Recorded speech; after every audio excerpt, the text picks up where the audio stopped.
চারদিকে রাতের নীরবতা ভেঙে হঠাৎই শোনা গেল চিৎকার। কোনো মানুষের নয়, একটি নিষ্পাপ অবুঝ প্রাণীর। একটি জীবন্ত বিড়ালকে আটকে রাখা হয়েছে লোহার খাঁচায়। তারপর সেই খাঁচা বসিয়ে দেয়া হয়েছে আগুনের ওপর। সেখানে কে অসহায়ভাবে ছটফট করছে বিড়ালটি। দুষ্কৃতিকারীরা যেন আগেই সব পরিকল্পনা করে রেখেছিল।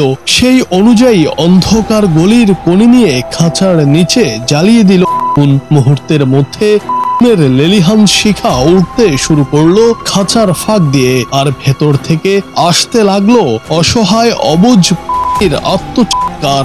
এমন অমানবিক হৃদয় বিদারক ঘটনার একটি ভিডিও এখন সোশ্যাল মিডিয়ায় আলোচনার কেন্দ্রবিন্দুতে রয়েছে। ঘটনাটি দেখে মানুষ হতভম্ব। নীরবে চোখের পানি ফেলেছেন সকল বিড়াল প্রেমীরা। শেষ পর্যন্ত আগুন নিভে গেল ঠিকই, তবে একটি নিরীহ হারলো মানুষের নিষ্ঠুরতার কাছে। কয়লা হয়ে গেল লোহার খাঁচার ভেতরে। ঘটনাটি মানুষের মাঝে তুমুল ক্ষোভের জন্ম দিয়েছে।